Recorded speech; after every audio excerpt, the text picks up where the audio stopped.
In the late summer of 216 BC, when the dust of the battlefield at Cannae had barely settled, the Roman Republic stood on the edge of collapse. Tens of thousands of Roman soldiers lay dead across the plains of Apulia, victims of one of the most devastating defeats any army had ever suffered. The survivors fled in scattered groups, terrified beyond, gone, unable to comprehend the magnitude of the catastrophe that had unfolded before their eyes. Among those who escaped the carnage was a young Roman officer, Publius Cornelius Scipio, hardly more than a boy in the eyes of the hardened veterans around him. Yet even in those hours of despair when Rome's fate seemed all but sealed, Scipio's spirit did not bend. Wandering through the remnants of the shattered army, he overheard a group of officers whispering among themselves.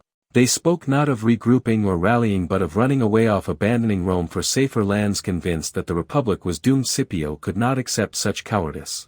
Fueled by an anger deeper than fear, burst into their conversation, drew his sword, and held it before them. With a commanding voice far beyond his years, she forced them to swear an oath that they would never desert their homeland even in the face of utter ruin. It was in that moment, long before he commanded legions or held high office, that Scipio revealed the iron within him, an inner fire that would one day change the destiny not only of Rome but of the Mediterranean world. The Republic was in desperate need of men who possessed both courage and imagination, for the Punic War had dragged on mercilessly.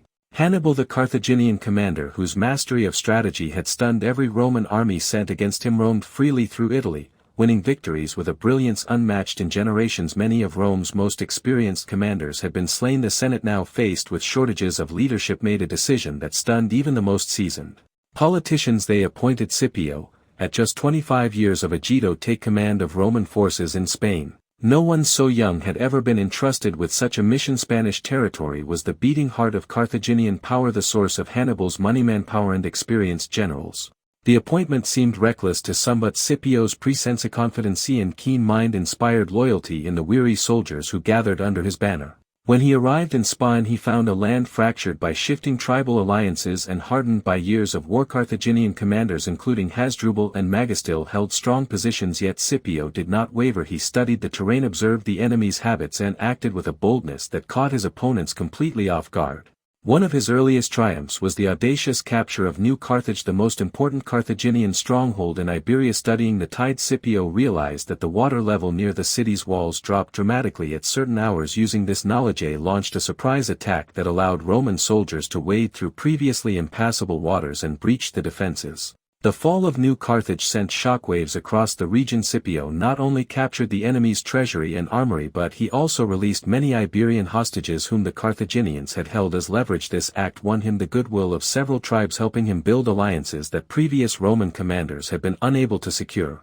Over the next years, Scipio defeated Carthaginian armies in a series of battles marked by speed, coordination, and ingenuity. He was not only a fighter but a diplomat that treated allies with respect and maintained strict discipline among his troops, ensuring that Rome's name inspired trust rather than fear. As victory in Spain became certain, Scipio looked beyond the horizon. He knew that as long as Hannibal remained undefeated on Italian soil, Rome would never find peace. Yet Scipio believed that Hannibal's greatest strength was also his weakness. His presence in Italy left Carthage vulnerable. Scipio proposed a daring strategic invasion of North Africa itself. Many senators recoiled at the idea. To them, Hannibal was a monster whose shadow loomed over every decision. They believed that sending Roman soldiers away from Italy while Hannibal remained active was too great a risk. But Scipio argued that the only way to force Hannibal to abandon his position in Italy was to threaten his homeland.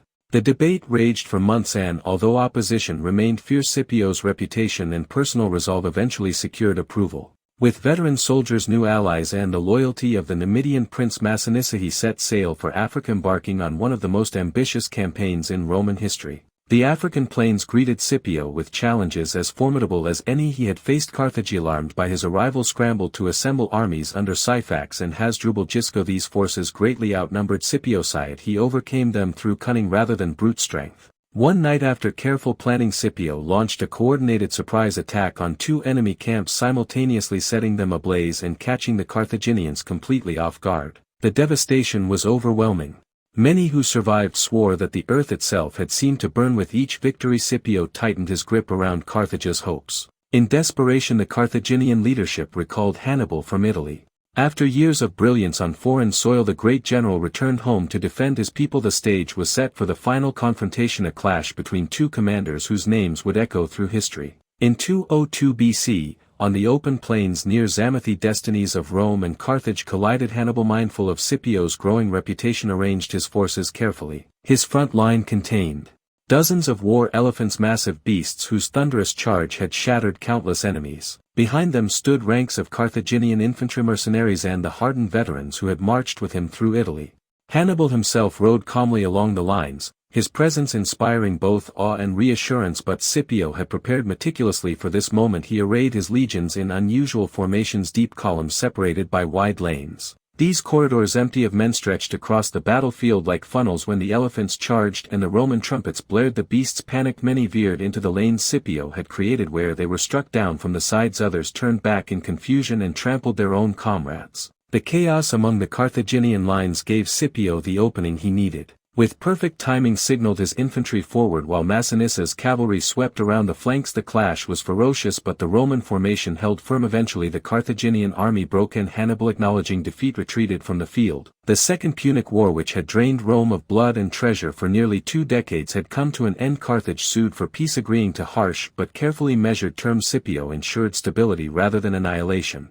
When he returned to Rome, he was welcomed as a savior, celebrated by soldiers and citizens alike. The Senate awarded him a triumph and the name Africanus became a permanent part of his identity. But glory in Rome was often a double-edged sword. As Scipio's stature grew, so did resentment among certain senators, especially those who feared that one man might become too influential. Chief among these was Cato the Elder, a stern, traditionalist statesman who despised anything that resembled luxury, refinement, or personal glory. Cato viewed Scipio with suspicion, believing that a man so admired could someday threaten the Republic's balance of power. Even though Scipio had no such intentions, whispered slanders spread like wildfire, accusations that Scipio had accepted bribes, misused funds, or grown arrogant from victory. None of these claims held truth, yet envy rarely needs evidence to grow. The attacks intensified over the years. Scipius, the Republic's greatest hero, found himself dragged into political disputes, forced to defend his honor against petty rivals. The Senate even tried to investigate the finances of his African campaign. On one occasion Scipio stood before the assembly, held up his account books, and declared that he refused to tarnish the anniversary of his greatest victory with such trivial accusations. He walked out of the Senate, leaving behind a stunned audience. For a moment the people applauded him, but the hostility of his political enemies did not fade. Eventually, weary of the endless accusations and deeply wounded by the ingratitude of the state he had saved, Scipio withdrew from political life. He left Rome behind and retired to his estate in Liternum, a peaceful region far from the noise of the Senate. There, surrounded by the quiet rhythm of rural life, he spent his final years reflecting on the republic he had once fought for. In a moment of profound bitterness declared that Rome, his ungrateful fatherland, would not even have his bones. True to his word, remained in Liternum until his death around 183 BC. The exact place of his burial remains uncertain, but the legacy he left behind shaped centuries of history. Scipio Africanus, man who defeated Hannibal and saved Rome from destruction, died far from the city that owed him everything. His life became a reminder that even the greatest heroes can be cast aside by the very nation they serve, yet their deeds endure long after politics fades into dust.